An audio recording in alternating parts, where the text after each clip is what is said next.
welcome back to High Functioning Slightly Faded. Today I am coming to you with my third installment in the Munchie episode series. Obviously, as the previous Munchie listeners know, I'm gonna have to talk about the most recent episode of The Summer I Turned Pretty, but I'm gonna get into that later. I have a lot to discuss today. I have to say too though, for those of you that don't watch Summer I Turned Pretty, it's almost over. So it's not like this is gonna go on forever, but those of you that like it, don't worry. I have some thoughts. As many of you know, Miss Taylor Swift announced TS12 finally. The Life of a Showgirl. It's so perfect for her, especially where she was just on like the world's biggest tour for like what 2 or 3 years. I got tickets. But it's so perfect for her, I just can't wait. And I'm obviously getting a vinyl because, well, you might not know, but if you didn't know, I have a bunch of vinyls. I have a vinyl collection, and I do like the Shiny Bug collection, and I love her so much, guys. Like, I don't want anyone taking this the wrong way. Like, my first concert was Taylor Swift, and I've been a fan of hers for like, what year is it? Pretty much like 20 years, because like I was a fan of hers ever since like Teardrops on My Guitar, you know what I'm saying? And that's crazy. I guess I was really little, but it was a really long time ago. But girl, as much as I love you, please don't make me call you Greedy McGreedy. We just don't need to have so many things to buy. Like, even if they're all nice, and I want all of them, but like I can't afford them, obviously. And like, it just seems wasteful, and it's just like things that end up filling in a landfill. Because like, even if some people do hand them down to their kids and stuff like that, and then people end up buying them later on, like, there's gonna be some of them ending up in those. It's just the way it works. And I really, really want the orange vinyl, so I didn't want to get the shiny bug or whatever because it's just like orange is so iconic, and I have the Speak Now purple, and it's just like so perfect. And I do actually love the purple and the teal or whatever, but I want the orange. I feel like that's a pretty unique color for a vinyl. And I just think it's sick. And for those of you guys who don't know, Taylor released 4 different versions of the album cover, but only for the CDs. And so like you can see all the photos, but you can't get 4 different vinyls. And well, the CDs are nice. I have the vinyl collection, so it's like I want to kind of keep that going. And I obviously am going, even if I got a CD for this album, I'm going to want to get the vinyl because I want to get all of her albums on vinyl because I love her. And so the covers are the standard one that a lot of people have probably seen, because that's the album cover of her in the tub, which is perfect because she has the song Ophelia, and obviously like Ophelia in the water and everything. It's Frightening is the second one, which is, it's of her like climbing over the theater seats, and a lot of people have been making the jokes about like Zac Efron in High School Musical 3 when they're singing the song at the end, all I want to do is be with you, and he's climbing over all the seats, because it's so real. Like, that really was what it was. And then It's Beautiful is the really cunty, sexy one, like with her like the sexy like bedazzled outfit, and it's obviously a crowd pleaser. Everyone's been like barking at their phone about it. And well, I guess a bonus one is also the Shiny Bug version. It has an insanely cunty cover. Like, I love it. And that's why I was like, I really wanted to get that on vinyl, but I'm like, I just really want to get the orange one, and I don't need to. I just don't. I don't have the money to buy that. So it's like, I got to save up for this. I'm obsessed though. And I kind of want to like get that as a poster, to be honest. But I actually think my favorite is It's Rapturous, which has the gorgeous green lighting. She has the little cunty bob, and like, it's so short. It's literally like this short, and it's very French per Fleabag. And I feel like her outfit with the feathers is just, it's so perfectly showgirl coded. And like, I mean, I haven't even heard the album yet, but just based on the imagery, I just feel like it is so perfect. And like, I just feel like it's like the perfect album cover. Like, I just feel like out of all of them, like, they're all great photographs, but I feel like to me, that's like the most like album cover. Like, I just love it. But I'd love to get that as a vinyl if I could. It obviously, I do want the orange one, but I feel like if it has the teal cover, it probably is going to be teal. So we'll see, because like I was saying, I do want the orange one, but I don't think I have a teal vinyl. I do have the Coke bottle green Harry Styles one. I have a yellow Harry Styles one. I have Control by SZA, which is a green one, which is pretty dope. I have Midnight's. I don't even know which one it is. I think it's like a marbly brown one, but it's pretty. And I have a bunch of different ones, but I don't know if I have a teal. So it's like, if I had to, I'll let you guys know once I figure it out. As you can tell, I'm really going back and forth about all these. I'm like, I gotta wait till she releases more. But TLDR, I think I want to get the It's Raptures vinyl if it ever becomes available. And okay, as someone who clearly remembers when Red was announced and she dropped We Are Never Getting Back Together, and then when 1989 was dropped or announced and Shake It Off came out, or when Reputation was announced and then Look What You Made Me Do, or she was like, I'm releasing Folklore, let's do Cardigan in a couple days. And it's like, oh my God, Queen, what's going on? But like, it's just weird to me that she's announcing this album and then there's like no single. And then it's like she did the countdown for the Shiny Bug collection, but like, I'm just surprised there's no single. Like, maybe she doesn't want to take away from Sabrina Carpenter's album that's about to come out, but then why would you announce it before? Because if it's just for the number 13, like, girl, just fucking drop that shit with the first single on September 13th. Like, who cares? But I don't know. We'll have to see what happens. Maybe there's a rhyme and reason about it. But it's just not really like her. But I just know whatever it is, it's going to be good, honestly, because just honestly based on going the aesthetics, and I trust my girl. But in the meantime, we got to get hype and ready for our girl Sabrina Carpenter's new album that's coming out soon, guys. Man's Best Friend. I cannot wait. I know it's going to eat. I'm a feminist that loves men, and I feel like me and Sabrina see each other on that level. Okay, so if you guys know me, you may know that I love love and romance and all that bullshit. But when talking about romance and love, we have to talk about the most passionate, yet painful and aching, fulfilling yet draining, nostalgic and intense, the kind of love that comes from yearning. Yearning, for those of you who don't know, is essentially a state of being where you're so painfully in love or in longing with someone that yet you either can't have, or maybe you haven't taken that leap into romance, or maybe they don't reciprocate those feelings. I don't know. It's forbidden. You're both scared. Who knows? But the definition of yearning, because I did look it up to be like, am I even describing this well? Is that yearning is a feeling of intense longing for something. But I feel like I kind of captured that, Yearning has always had its place in art, and Shall I Compare Thee to a Summer's Day by Shakespeare. Okay, obviously, P.S. I don't know if you guys did this at your high schools. It might have been a middle school thing, but I think I only did in high school. Poetry out loud, where like it was an English class and you guys would all memorize a poem. You'd have to say it in front of the class, and then you get a grade, obviously. And then I don't know if it's like the class votes on the best one, the teacher just picks or whatever. But then you go to the all school one, which I did go to my senior year. And then like if you do better, you can go to, I think it's like regionals or states or something, and it's like kind of crazy. You might be able to win some money or something. But I did that poem like maybe sophomore year of high school, and I still haven't memorized.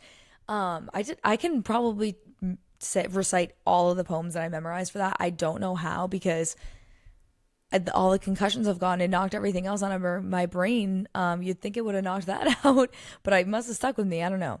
But Pride and Prejudice in 2005, the whole hand thing.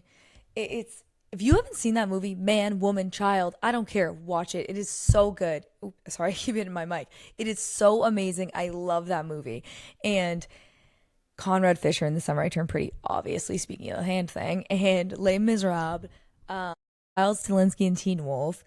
Big Fish is a great movie, and I got a whole bunch more. Chapel Roan in the Subway, Harry Styles more often than not, From the Dining Table, Just a Little Bit of Your Heart, Ariana Grande song, but Harry Styles wrote it. Cherry, the fact that he once said his favorite song, or favorite romantic song, was The Lady in Red, which is a super yearning and romance song, and way more things than that.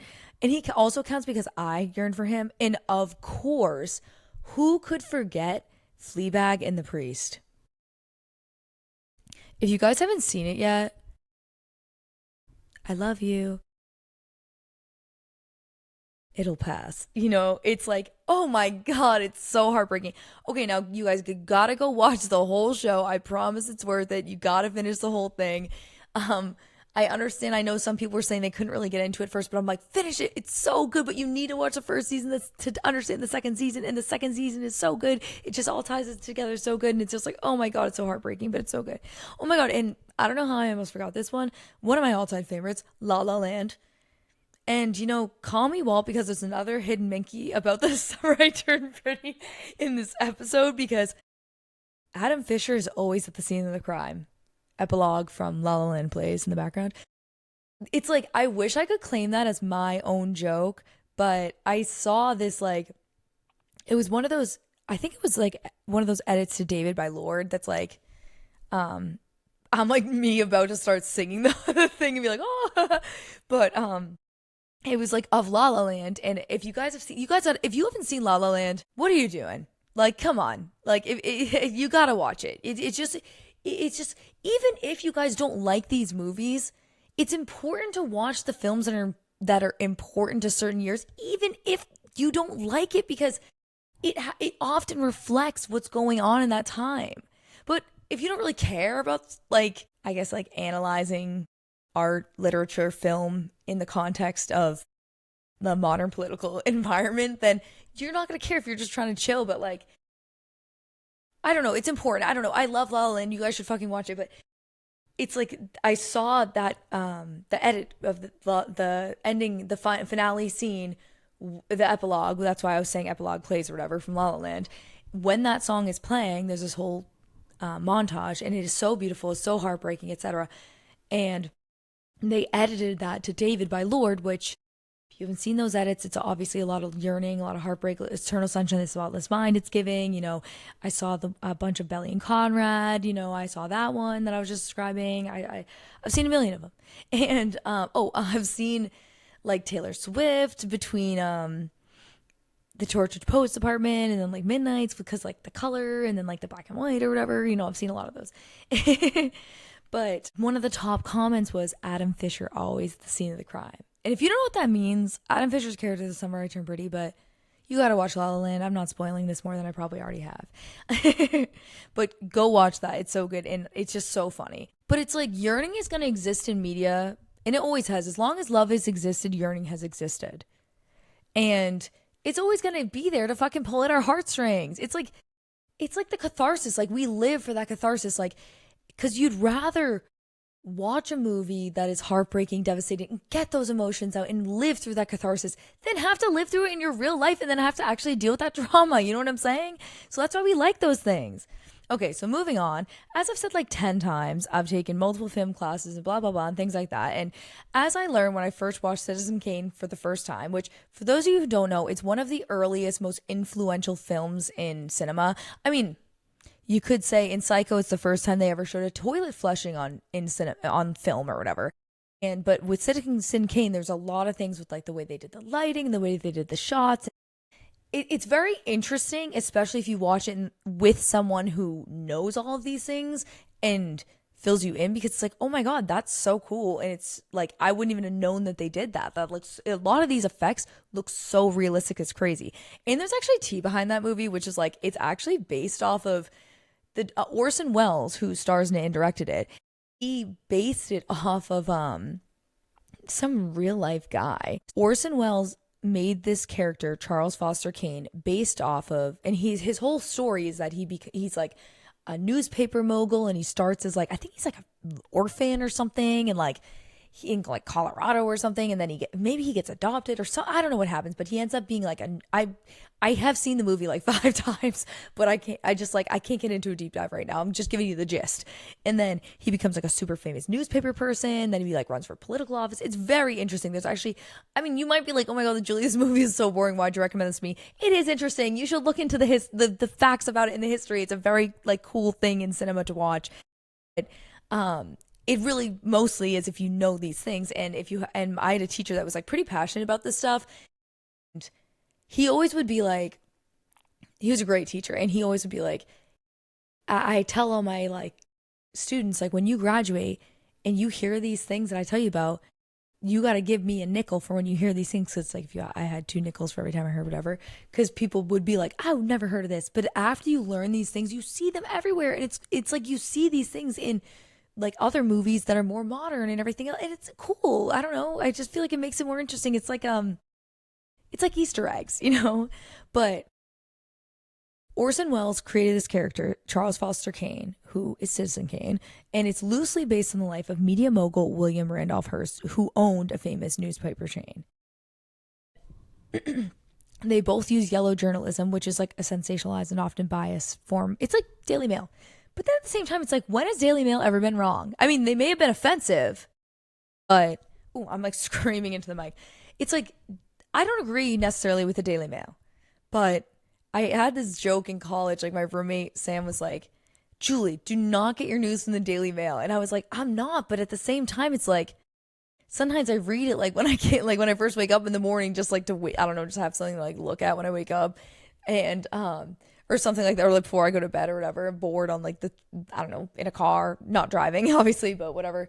And I was like, but when has the Daily Mail ever been wrong? And then my other roommate, Emily, was like, you know what? That is so true. And it's like they may have been offensive and wrong morally, but they often have correct information. It's like TMZ knows you're dead before you do.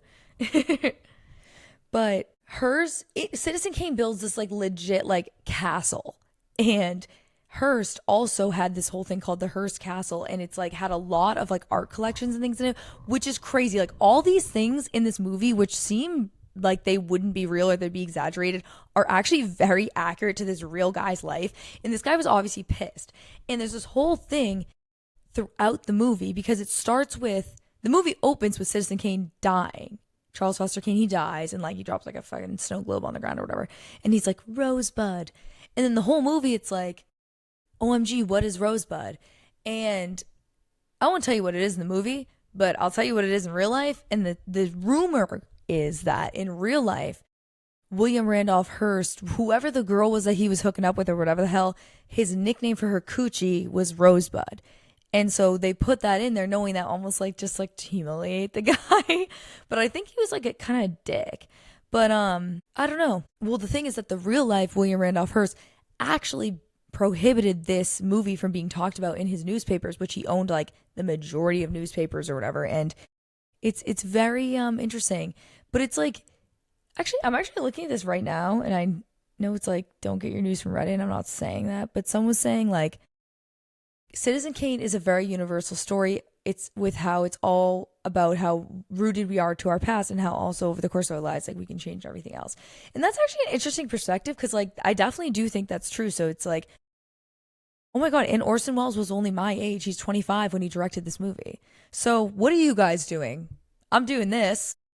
I don't think this is going to have the impact on society that Citizen Kane has, but hey, you never know. You never know. Maybe it will. Maybe I'll get a lot of people hooked on Citizen Kane, and maybe I can collect some royalties. No, I'm just joking.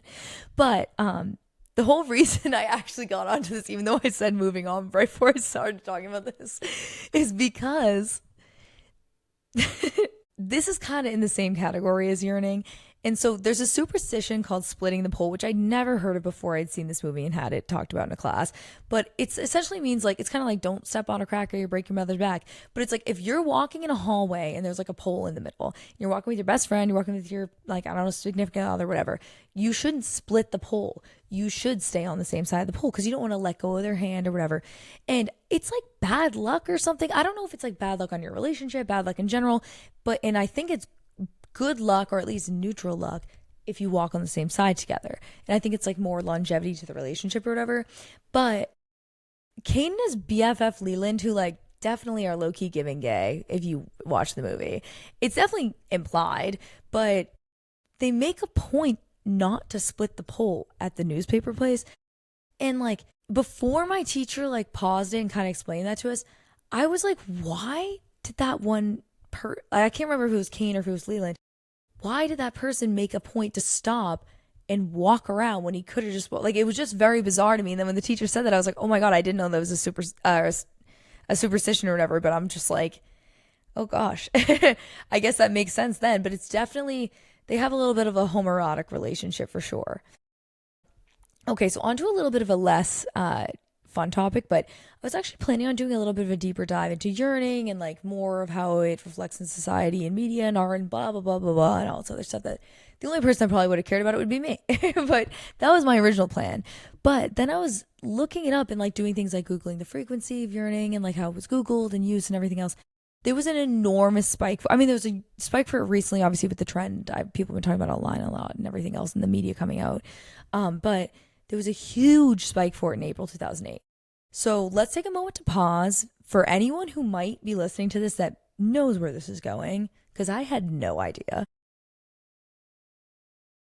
What I discovered is that the reason Yearning spiked in April 2008 is because some like church or something called Yearning for Zion Ranch got reported for child sexual abuse, which is horrible. But then I guess like the original Colin was just a hoax. I don't know. Like, I just like, even if it's just a hoax, it never sits right in my stomach for the rest of my life when I hear something about something like that. Ugh. But I don't know. I worked the last few days. It's late. You know, I'm not researching this anymore because ew, I'm not trying to like have nightmares. But as you guys will hear in an episode I filmed with a new guest that I haven't edited yet. I think I'm going to release it this week or next week, I mean. But I've been watching House and that was my obsession in that episode. And I love it. I'm binging it right now.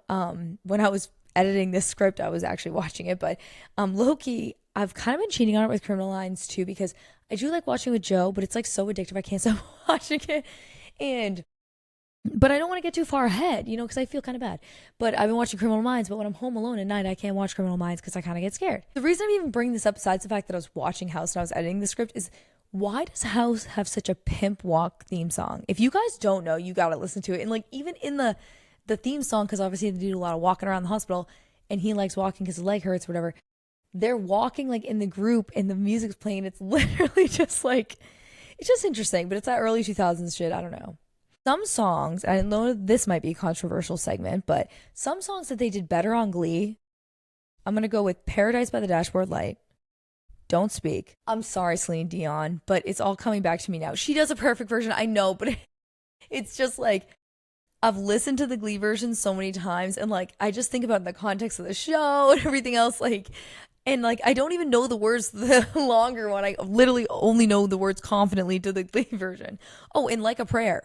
And you know who else ate Like a Prayer up? My girl Miley Cyrus. And you guys know that. It's so good. So good.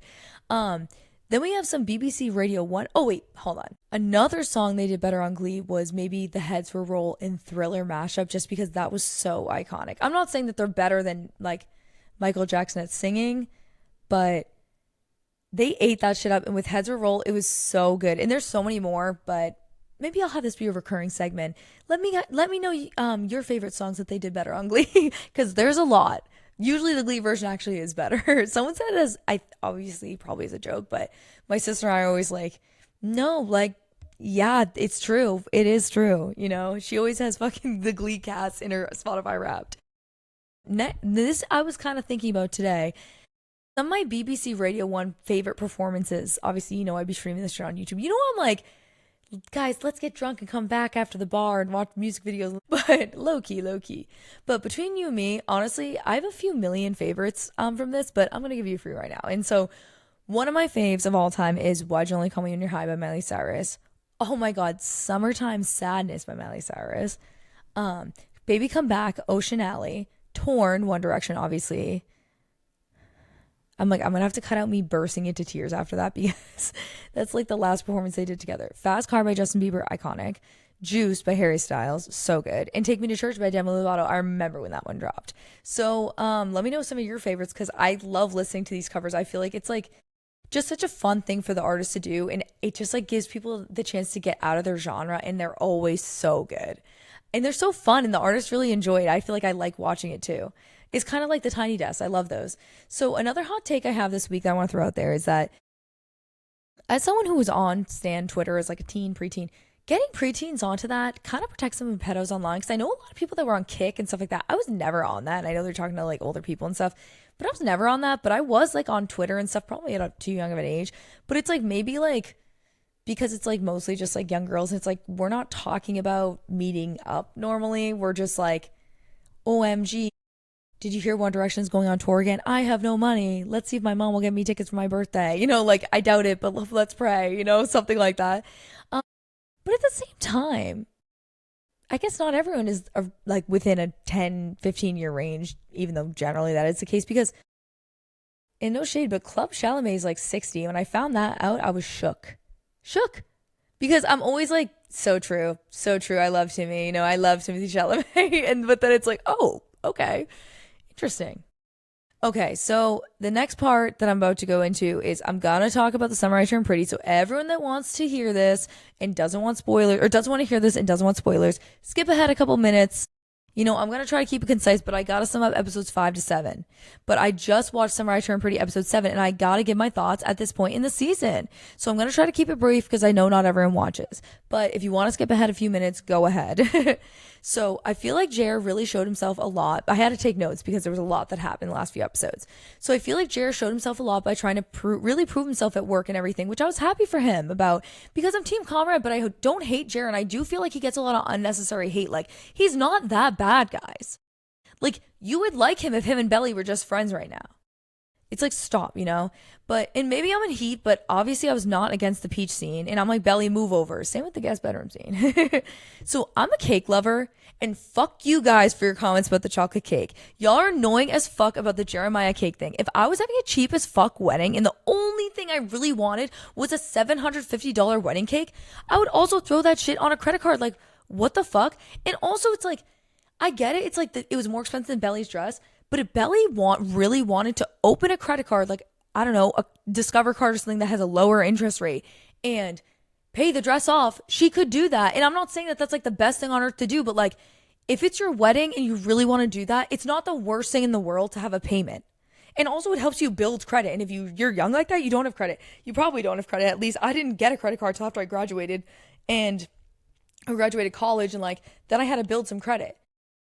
Same thing in that vein that I'm going to get into in a second. It's like, is it so crazy that her man is invested enough in the wedding to want to have something special for himself that day? Like, I'm sorry, but like, it's not, I know, like, maybe I'm just a foodie and my boyfriend's a foodie, but like, I know a lot of people that like, they really want to have like one specific food thing, whether it's a dessert or a main meal or a cocktail or whatever. And it's like, I don't think it's that crazy if that's like the one thing he really wants. Like, yeah, it's expensive, but like, if he wants to, like, again, like when they revealed the whole thing about the Bruins ticket credit card, like, he's an idiot, but like, it's not like, how much money does he have on the credit card? If it was just Bruins tickets and he's paying it off, that's not that crazy. It's not like his credit's going to be bad just because he has a little bit of money on a credit card, as long as he's paying at least, if not more than the minimum. I mean, I'm not a finance person, but like, it's not going to affect it that bad. It's not like he's not paying anything. That's really what's going to affect it worse. But it's his day too, to be honest. Come on, guys. And you know, I know you guys are like, $20,000 of student loans is a lot, but it's really not. Like, when I graduated college, I had more than that. A lot of people have way more than that. You know how expensive college is in the United States? And it's like, his dad's paying for the rest of his loans. He is set up with a job at his dad's company. He's going to be fucking fine. And like, I get it, you guys. I love Conrad and I want Belly to be with Conrad, but it's like, I don't necessarily think that's a valid reason for you guys to shit on him, because Conrad's also going to med school, which is like 100,000 years, and then he's literally going to work all the time. So it's like, yeah, doctors make a lot of money and they're smart and everything, but you got to keep that in mind. And like, he's obviously loyal and everything else, but like, sometimes they don't act appropriate. And respect their relationships from what you've seen on Grey's Anatomy. I mean, no, it's not like that really in the hospital, but you never know. And you know, I don't know. I wasn't a finance major, but I have looked into wedding planning things, and I don't know. It's like, it's just crazy for a normal person, and I don't know. It's just crazy for a normal person, but not if it's the one thing you're splurging on. Oh yeah. All right, so I'm not a finance major, but I have looked into some wedding planning things, and like, I used to work at jobs that like had involvement in this, and like, it's crazy if it's like if you're gonna do that for like a regular wedding, and it's like there's really no need and you're spending money on other things. But if you're doing a super small wedding, you're not paying, because obviously this is before Adam said he paid for it. You're not doing a crazy venue or anything, like, and it's like the one thing you're spending a lot of money on. I don't think it's that crazy. If that's really what you want, like, that's not that much to pay off in the long run. Especially if you only have $20,000 of student loans, you could fucking refinance that shit and then not have as high of an interest rate. But I don't know. And he's definitely going to be able to have a financial advisor. And I think that's what he went to school for. So he's probably, I mean, he probably has like ADHD or some shit because he forgets to check his email and shit. But I don't know. Gerald, I have confidence Jared's going to figure his shit out. And it's like, Belly, I know you don't care about the cake, but Jeremiah does. And if you want him to care about the little things that you happen to care about, you got to care about some of the shit that he cares about. That's like part of being in a relationship, which stinks. It's like, I wish we just all wanted to care about what I cared about, but that's not the way the world works. So I'm Team Staler, so don't ask me my thoughts about Denise. But as long as you are, especially after watching episode 7, I agree that there are reasons to like her, but I feel like her shitting on Jared at work crossed into this just like the mean bully kind of territory. And yeah, like, he's a Nepo baby, but damn, you don't have to be blatantly disrespectful to someone at work, especially when their dad is your boss, bro. Like, and the secretary literally had to stand up for him. Like, girl, you are acting unprofessional as fuck. Like, that's horizontal violence, lateral violence, or whatever. Like we literally do trainings about how that's inappropriate. So because of that's like one of the main reasons I dislike her, because I just feel like she's a bully, and obviously she's just like kind of a nerd and doesn't really know how to flirt. But like I don't know, I like there's some things that like kind of are crossing the line into like you're just being a bitch. But Taylor's my ride or die, so I have her fucking back forever. And you guys know I love Belly, and I 100% don't disagree with her perspective. But to be honest, if I had a millionaire father-in-law to be paying for my wedding, and I could kind of do whatever I wanted, but I just had to follow a few things, like have it at the really fancy, nice country club, and then he had to have some of his friends come, my parents gonna make me have some of their friends come to my wedding, you know? And it's like, obviously, like some of them I like and know well, but obviously everyone has parents, friends that they don't know as well. And so I'm just like, all right, I know who you guys are, but cool. But it's like, as part of the deal, it's like, fine. Because you know what? All these fucking rich people are going to be giving you guys great gifts to help you out, set you guys up in your fiance for later in your life, queen. Like, you got to girl max this and be a businesswoman, Belly. Like, the reason you invite these people, you should invite more of your parents' friends and your own friends to your wedding. So then you can have a financial thing, and then you can just have a regular party after. And these people are probably going to pay you a ton of money. And if Adam paid for the wedding, you're going to be able to keep all the money. So do you see what I'm saying? I'm like, girl, let's start looking at the writing on the wall. Let's get this cash if we're gonna marry Jeremiah. And obviously, guys, I'm still team Conrad. I hate that I keep having to say this, but I want this wedding canceled. Let's not kid ourselves. You guys know I was crying when Laurel and Belly had that moment at the bridal shower. Thank you, Conrad. Taylor and Steven at the bridal shower were so cute. I fucking love them. You guys know that. You guys know me too, and you know I was barking at the TV at the bathtub scene. Like, I may have my crazy girlfriend moments, but if you're not passionate enough, you know, if you're not a little bit crazy. This goes for both people in the relationship too. And it's like, you know what they say, crazy girls have the good punani. You know, how do you guys think Belly pulled two brothers? She's better than me, because if my man had pulled that shit that Jared did in combo only a few months before, I would have dropped his ass for Conrad if I were her, especially in that scene. I would have been like, OMG. So moving on to episode 7. What was with all the anti-pot smoking rhetoric in this season, especially with this episode 7?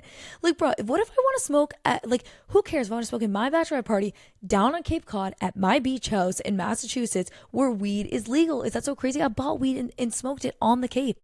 It's legal. And Conrad's a hot surfer that lives in California and is from Boston, has a group with a house on the Cape, and you guys are trying to tell me he doesn't smoke weed? He did when he was younger, and obviously, like, he was saying he quit or whatever, but it's like, come on. In IRL, that's lies. He's rich. He's probably doing coke, you know? And they literally show Conrad fingering Belly in a scene, but they're anti-weed. Like, because I don't know, like, I'm not saying it like, oh, you can't be fingered and not smoke weed, but I'm just saying, like, in the context of the show, if they're, like, trying not to be too controversial or trying to appeal to, like, the younger audience, that I'm sure there's a lot of younger kids watching it, but that probably are a little too young for the sexual content. Because I mean, when I was young, I was watching shit that I probably shouldn't have been watching too. Like, we all unfortunately do that, even though we probably shouldn't.